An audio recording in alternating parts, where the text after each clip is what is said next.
Et salut tout le monde, c'est Louis Geoffrey. Aujourd'hui je vous retrouve pour une nouvelle vidéo box dans laquelle on va parler un peu de l'International Boxing Hall of Fame, donc le Panthéon international de la boxe. C'est une instance qui du coup depuis 1990 élit régulièrement, enfin tous les ans en fait, des boxeurs donc pour participer justement au Panthéon. Donc c'est une instance qui est essentiellement américaine, même si elle se veut internationale. Donc l'idée c'est de vraiment venir essayer d'introduire au Panthéon des boxeurs qui le méritent et pour autant peu importe leur nationalité. Alors c'est une instance qui est assez complète, hein. Il y a pas mal de catégories, notamment pour distinguer les boxeurs plutôt modernes, les boxeurs plutôt anciens, les boxeurs plutôt très très anciens. Il y a aussi des entraîneurs, il y a aussi des commentateurs, il y a un peu de tout.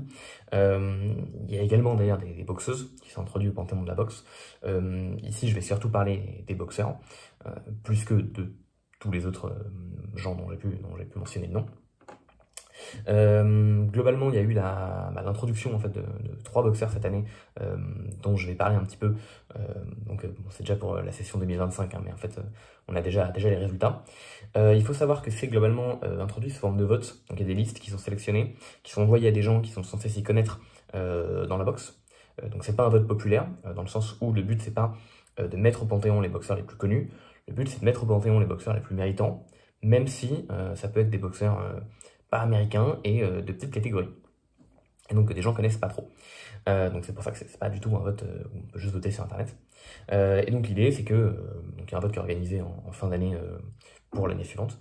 Et les gens qui obtiennent le plus de voix, donc les 3 boxeurs qui obtiennent le plus de voix sur la trentaine de boxeurs c'est pour lesquels on peut voter, se retrouvent panthéonisés. Donc c'est super.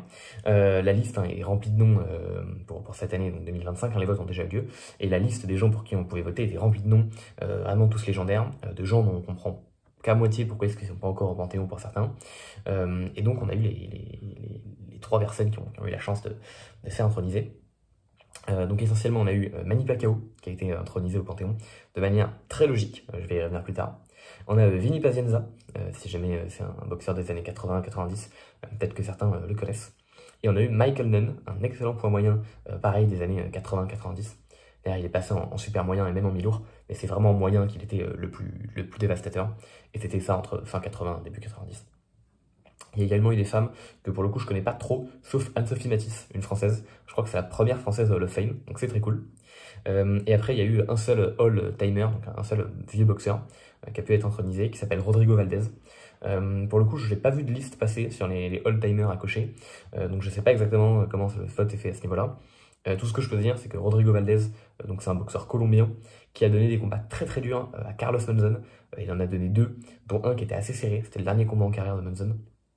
C'est un type qui a été champion poids moyen, malgré le fait qu'en fait il était dans l'ère Monzon, qui est donc un Argentin qui doit à peu près être connu, je pense, en France, parce qu'il a eu des liens assez privilégiés avec Alain Delon, et il a battu Boutier, qui était un grand boxeur français à l'époque. Et puis il y a des vidéos YouTube en France qui ont fait des vidéos sur lui parce qu'il était ultra violent, il fumait comme un pompier. Donc voilà, ça a été un type, je pense, qui est assez documenté. Un excellent poids moyen, et Valdez, qui était finalement peut-être son meilleur rival, qui notamment a réussi à le mettre au tapis dans son dernier combat, et qui est très justement, je pense, introduit au Panthéon. Donc j'ai pas grand chose à dire pour Valdez. J'ai pas grand chose à dire non plus concernant les boxeuses, parce qu'encore une fois je m'y connais pas suffisamment. Je suis content que Anne-Sophie Matisse soit au Panthéon, je pense qu'elle le mérite, mais bon, il y a peut-être d'autres gens qui le méritent plus qu'elle, j'en sais rien. Concernant les boxeurs, donc évidemment, ce qui est un peu terrible, c'est que c'est dur de placer la limite entre à quel moment est-ce qu'on a mérité d'être panthéonisé et à quel moment est-ce qu'on ne le mérite pas. Évidemment, plus le temps passe, plus il y a de gens qui sont introduits au Panthéon, et donc plus les standards baissent. C'est pour ça qu'au début, on introduisait Mohamed Ali, Sugar Ray Robinson, et puis tous les plus grands. Évidemment, Vinny Pazienza n'est pas de cette cour, reste que bon, on peut quand même justifier qu'il mérite son introduction au Panthéon. Si vous ne le connaissez pas, je vous en parlerai un tout petit peu plus après. Mais surtout, moi, ce qui m'intéresse, c'est pas tant de savoir est-ce que les gens panthéonisés le méritent, parce qu'en fait, oui, ils le méritent, mais par rapport à qui est-ce qu'ils ont été choisis. Et en fait, ce qui me gêne un peu avec le Panthéon de la boxe, voilà, on est là pour dire des facts, c'est qu'en fait, c'est une institution qui est américaine. Et donc, on a des gens qui s'y connaissent, qui votent vraiment, mais qui s'y connaissent en boxe américaine. Et je trouve qu'il y a un peu 2 types de boxe, un peu underground dont on n'entend pas trop parler. C'est les vieux boxeurs, dans les années 1900, 1910, 20, 30, 40, même 50. Je trouve qu'après 50, il y a Ali Carril et ça se démocratise un peu plus. Qui sont des boxeurs qui sont quand même assez oubliés et qui étaient en très très grande majorité américains, parce qu'à ce moment-là, le sport est assez peu développé en dehors des États-Unis. Il Il y a quelques pays, hein, genre les Philippines, mais globalement c'est les États-Unis. Et après, à partir des années 60, on a une certaine internationalisation de la boxe, avec pas mal de pays qui émergent, donc notamment des pays asiatiques, puis un petit peu plus tard des pays d'Europe de l'Est à la chute de l'Union soviétique, des pays d'Amérique latine aussi qui émergent autour des années 60, vraiment. Et donc on se met à avoir plein de boxeurs qui viennent de là-bas, et je trouve que du coup cette deuxième culture un peu underground, bah, c'est justement tous ces boxeurs des pays pas américains qu'on finalement on connaît assez peu. Et il se trouve que souvent c'est des boxeurs légers, je pense que vous connaissez à connaître si vous êtes des coutumiers de la chaîne, c'est des boxeurs que j'aime bien. Je vends un petit peu mon truc. Et donc là, bah, typiquement sur la liste, donc il y a plein de boxeurs, il y en a certains que je connais pas trop, il y en a que je connais très bien, et alors il y a plein de noms, hein. Je vais pas vous faire la liste en détail, mais globalement on avait des gens comme Yuri Arbatchakov, premier russe champion du monde en poids mouche, il était le champion linéaire et WBC dans les années 90. On avait donc Nigel Benn, qui était un super anglais, champion moyen, super moyen. Sot Chitalada, un excellent Thaïlandais, qui était pareil champion poids mouche, avec un super jab. On avait Chris Eubank, donc le papa de Eubank Jr. On avait Leo Gamez, premier mec à devenir champion dans les 4 plus petites catégories. On avait qui d'autre? On avait Chris John, un Indonésien qui s'est retiré à 46 jours, je crois. On avait Santos Laciar, un Argentin qui a été champion mouche et super mouche, et qui, pareil, dans les années 80, il a jamais affronté Chitalada, c'est dommage, mais il a fait des combats de fou contre Gilberto Roman, dont je parle juste après. Seng Kil-moon, un coréen qui est un très très gros morceau, pareil en super mouche et en poids coq, dans la fin des années 80 et début des années 90. On avait Omar Narvaez, un type dont personne ne connaît parce que ça a été une victime ultra rapide d'Inoue, mais le mec est resté champion en mouche et super mouche pendant quasiment 10 ans. C'était un Argentin et il avait une seule défaite lorsqu'il a tenté de monter en poids coq contre Donner. Il y avait quelques égalités, mais il était en 46-1 quoi, quand il s'est fait défoncer en 2 rounds par Inoue. Pour vous donner un petit peu déjà la carrure qu'avait Inoue jeune dans sa carrière. C'est un type qui pour moi mériterait le fame, notamment pour pouvoir dire regardez Inoue, on n'a pas dû attendre Donner pour avoir un mec fort sur sa fiche. Orzubek Nazarov, que je connais un peu moins, mais que c'est un boxeur ouzbek si je dis pas de bêtises, je crois qu'il est kirghize, et qui a été un très grand boxeur aussi dans les années 2000. Donc Michael Nunn qui a été introduit, j'en parlerai plus tard. Pacquiao, je le représente pas. Vinny Paz, je le représenterai aussi plus tard. On avait Gilberto Roman, qui est un Mexicain dont personne ne parle. Le type, c'est l'un des meilleurs super mouches de l'histoire. Et la super mouche, c'est une catégorie qui a démarré dans les années 80 et qui a très très rapidement atteint un excellent niveau. Vraiment. Et ce type qui arrive à se glisser au numéro 2-3 des meilleures mouches super mouches de l'histoire, avec une dizaine de défenses de titre, mérite vraiment pour moi d'être Hall of Fame. Et on a d'autres boxeurs aussi dont j'aurais prévu de parler ici, comme Virafol Sahaprom, un Thaï qui a tenu la ceinture WBC des poids au coq pendant une dizaine d'années, entre 97 et 2005, qui a eu des bonnes guerres contre des Japonais avant de se faire détrôner par, j'ai son nom sur le bout de la langue, Hasegawa, qui est également un type qui a tenu pendant une dizaine d'années en tant que champion. On a Samuel Serrano qui a fait je sais pas combien de défenses de titre de son titre super mouche, super plume. On a Meldrick Taylor, le mec qui est passé à 2 secondes de Bud Chavez. On a Israel Vasquez qui est d'ailleurs décédé récemment. Toutes mes condoléances à sa famille, qui a donné des guerres à Rafael Marquez. Et enfin on a un japonais et 3 thaïlandais, enfin 2 thaïlandais pour finir. On a Ratanapol Sorvorapin qui a fait 19 défenses de titre IBF en minimum weight dans les années 90. Quelque part, c'est regrettable que le combat contre Ricardo Lopez n'ait pas eu lieu à ce moment-là. On a Lopez qui a fait 21 défenses de titre, ou 22, je sais plus, son titre WBC. Sorapin qui en a fait 19 de son titre IBF. On n'attendait qu'une rencontre entre les deux. Finalement, on l'a eu en mi-mouche. Et donc, bon, il se trouve que Ricardo Lopez a été assez dominant. Mais quand même, c'est un type qui a vraiment eu un très bon run. Et c'est un des plus jeunes champions du monde de l'histoire. À 18 ans, il était champion. Je crois que c'est le 4e plus jeune champion du monde de l'histoire, si je dis pas de bêtises. Faudrait que je vérifie. Il était vraiment très très jeune quand il est devenu champion. On a Pong Saklek, Wang Yongkam, qui a tenu pareil des titres pendant 10 ans en poids mouche. Je crois que c'est le mec qui a le plus grand nombre de défenses de titres poids mouche de l'histoire, avec genre 19. Et on a Shinsuke Yamanaka, un excellent poids coq, qui a tapé, je crois, 10-11 défenses de titres, qui s'est approché du record de Gushiken, avec une gauche vraiment dévastatrice. Et encore là, il y a d'autres boxeurs dont j'ai pas parlé. J'ai pas parlé de Rocky Lockridge, qui, vous savez, le boxeur qui est connu pour son mème où il pleure. C'est un type qui a eu une vie extrêmement dure et qui s'est fait voler dans énormément de combats contre Wilfredo Gomez par exemple qui est Hall of Fame. Et c'est un type qui a vraiment pas eu une carrière facile. Et donc parmi tous ces noms, et encore là j'ai parlé que des noms les moins connus, il y en a d'autres genre Michael Kessler, genre Antonio Tarver, genre Arthur Abraham, qui sont aussi des noms qui qui m'en impose hein, vraiment. Et donc parmi tous ces gens, les gens qui ont été introduits, alors c'est évidemment Manny Pacquiao, c'est la première année qu'on avait la possibilité de le panthéoniser, évidemment qu'il est panthéonisé immédiatement. On parle d'un type qui est top 15, si ce n'est top 10, des meilleurs combattants de l'histoire. Évidemment que ce mec est intronisé. On a Michael Nunn. Michael Nunn, c'était pas évident. C'est un boxeur que j'aime beaucoup, Michael Nunn. C'est un poids moyen, comme j'ai dit, qui a aussi derrière combattu en super moyen, en mi-lourd. Mais dans la fin des années 80, il a eu un run vraiment légendaire en poids moyen. Alors attendez, je connais pas par cœur, donc je vais carrément aller vous retrouver ça en direct. Michael Nunn. Mais en gros, il est monté jusqu'à la 3ème place pound for pound, une époque où il y avait Tyson qui faisait la terreur. Et vraiment, en fait, il a enchaîné 6-7 noms vraiment exceptionnels. Alors, je vais essayer de retrouver ça précisément. Voilà. En 88, il bat Frank Tate pour devenir champion IBF. Frank Tate qui domine vraiment de la tête aux pieds. Frank Tate qui n'était pas un mauvais boxeur du tout. Hein. C'était un type qui avait notamment battu Nunn en amateur et qui avait empêché Nunn de faire les JO. Que du coup, Frank Tate les a fait à sa place. Juste derrière, il bat Juan Domingo Roldan par KO. Roldan qui était un Argentin qui avait posé beaucoup de problèmes à Hagler. Bon, j'abuse un peu, mais soi-disant, il avait mis Hagler knockdown. C'est plus un push en réalité, mais ça a été arbitré comme un knockdown. C'est vraiment un boxeur du Romal qui avait affronté Thomas Ernst aussi.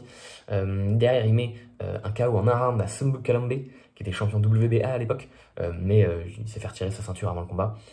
Les politiques, à l'époque, ça voulait pas trop unifier. C'est un combat qui est ultra choquant parce que ce Kalambe était un boxeur vraiment exceptionnel, qui avait notamment battu de manière assez dominante The Body Snatcher McCallum. Et puis là, il se fait mettre KO en un round de manière ultra choquante. Ça n'était pas non plus un gros puncher. Et c'est la première fois que le Ring Magazine a décerné un titre de combattant de l'année. Derrière, il bat Iron Barkley, qui est pas n'importe qui du tout. C'est un type qui a infligé 2 défaites à Ernst, dont un KO. Et qui a été champion dans beaucoup de KT aussi. Derrière, il bat Marlon Starling, qui était l'un des meilleurs welter des années 90. Un mec qui a attendu son heure une décennie, parce qu'il y avait d'autres gens avant lui, genre Donald Curry, à l'époque où Starling était champion de la catégorie des welter. Derrière, il bat Donald Curry, qui était déjà un peu sur le déclin, mais qui est resté l'un des plus grands welter aussi des années 80, et qui a été potentiellement numéro 1 pound for pound très brièvement en 85. Et derrière, il donne un super combat à James Toney, où il est largement devant en point, jusqu'à ce que Toney le rattrape en lui mettant un KO sur un crochet gauche qui sort un peu de nulle part. Nunn à ce moment-là s'effondre. Il bataille en 88 et Toney c'est en 91, donc on voit que sur 3 ans, il a enchaîné vraiment un run de 6-7 combats, avec vraiment que des combattants exceptionnels, en inscrivant clairement son nom dans la légende, avec par exemple ce KO sur Kalambe, ou ce combat contre Toney, qui était la première chance au titre de James Toney, qui n'était pas du tout connu à l'époque. Et derrière, il va quand même avoir une bonne carrière, mais enfin, je considère que c'est pas pour sa carrière suivante que Nunn est vraiment rentré au Hall of Fame. Je me trompe peut-être, mais je crois pas qu'il y ait de très très gros exploits sportifs par la suite, comme il y a pu avoir auparavant. Donc évidemment, quand on voit et d'ailleurs, Nunn a une vie qui était assez sale hein, derrière. Il a été mis en tôle, il est tombé dans des trafics de stupéfiants, je sais plus exactement quoi. Il a été mis en prison parce qu'il s'est fait choper par un agent du FBI sous couverture. Il est resté en prison 19 ans, 20 ans. Extrêmement long pour vis-à-vis de la peine qu'il aurait dû encourir. Donc en fait, il a été victime, alors pas d'une erreur judiciaire parce qu'il était coupable, mais il a eu une peine qui était assez démesurée par rapport au crime qu'il a commis. Il est sorti il n'y a pas longtemps, c'est un type qui a vraiment pas eu une vie facile, et donc le fait d'avoir Nunn qui se retrouve panthéonisé, j'en suis très content. Vinny Pazienza, pareil, c'est un type donc je connais un peu moins bien, c'est un type qui a une carrière sportive qui est un peu moins bonne que celle de Michael Nunn, que celle de Pacquiao, mais c'est un mec qui est connu pour avoir eu une grosse fracture du cou en 91, et le mec il a réussi à revenir. Il a réussi à redevenir champion du monde, il a réussi à affronter Roy Jones Jr. en 95. Le comeback de Vinny Pazienza est l'un des comebacks les plus légendaires, même si finalement c'est plus tout ce qu'il a enduré et malgré tout ce qu'il a réussi à accomplir qu'en fait un boxeur vraiment exceptionnel.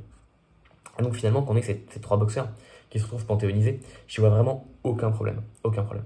Ce qui me gêne un peu plus, et c'est pour moi finalement, ça traduit un peu le fait qu'on ait en fait une instance assez américaine, c'est que malgré tout, quand on regarde, en fait dans cette liste, les gens qui ont été sélectionnés pour pouvoir se retrouver panthéonisés, on a une liste qui est assez représentative, qui balaye beaucoup de catégories de poids, qui balaye beaucoup de nationalités.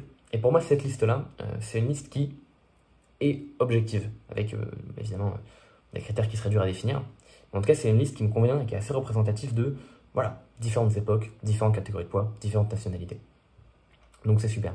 Sauf que force est de constater que c'est quand même surtout des Américains qui votent, et que malgré leur connaissance très certainement importante du noblard, bah on finit par se retrouver avec Nunn et Pazienza, 2 combattants américains, et Pacquiao qui est... mais bon, Pacquiao a une renommée tellement mondiale qu'en fait, évidemment, c'est l'idole des Philippines, mais tous les Américains le connaissent, tous les Américains l'adorent.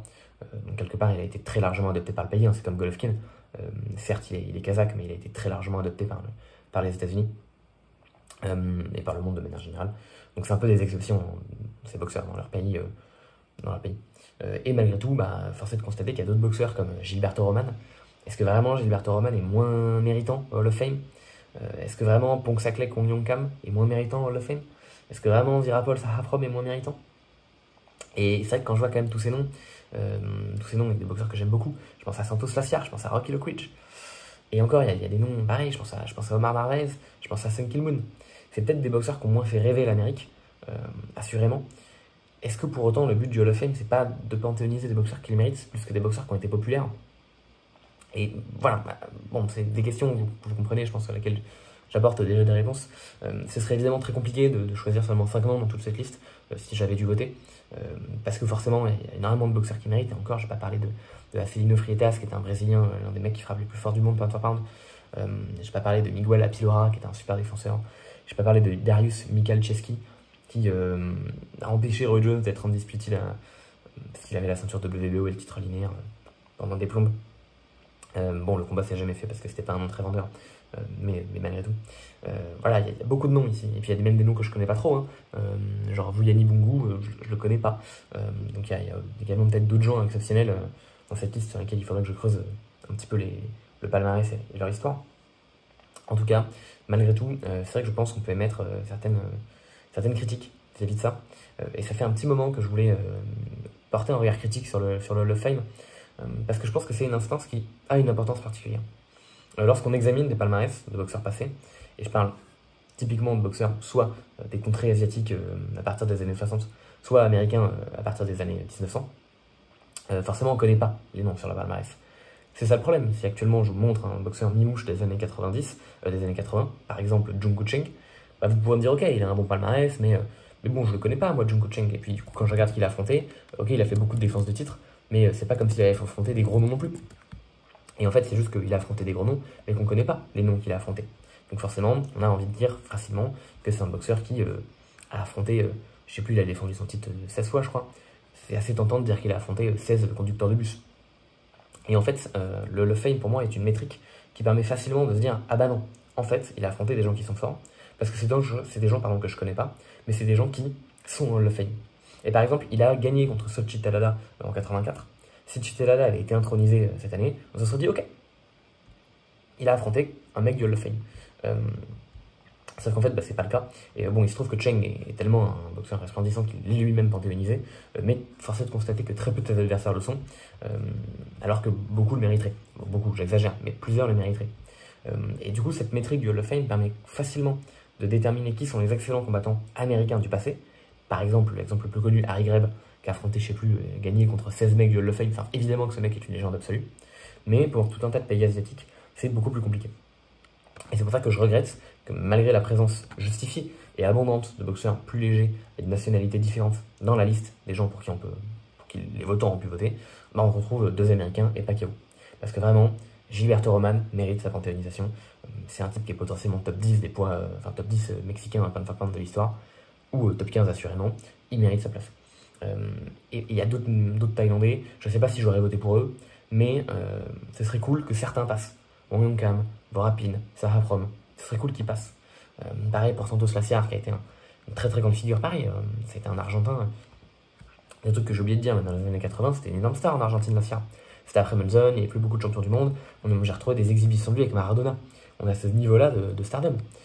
Et je trouve ça dommage que ce soit des gens qui passent pas.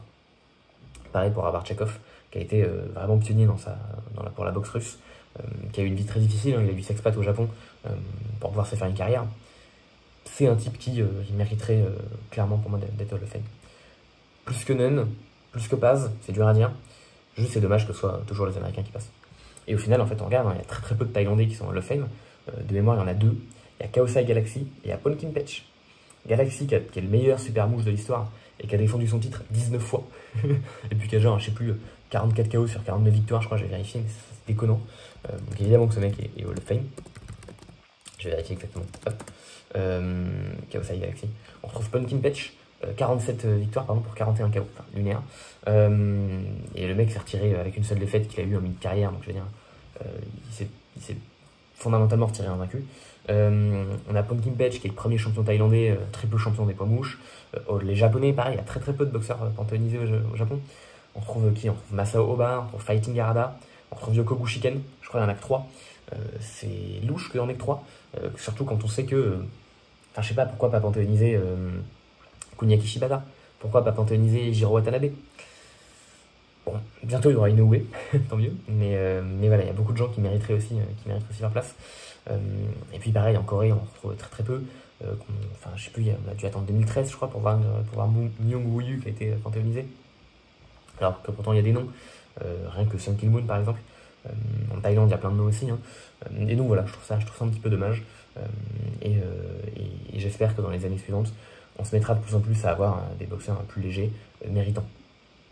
Parce que c'est vraiment des pays qui méritent de faire entrer du monde. Je suis malgré tout très content pour Rodrigo Valdez, encore une fois, avec un Colombien qui mérite vraiment sa place.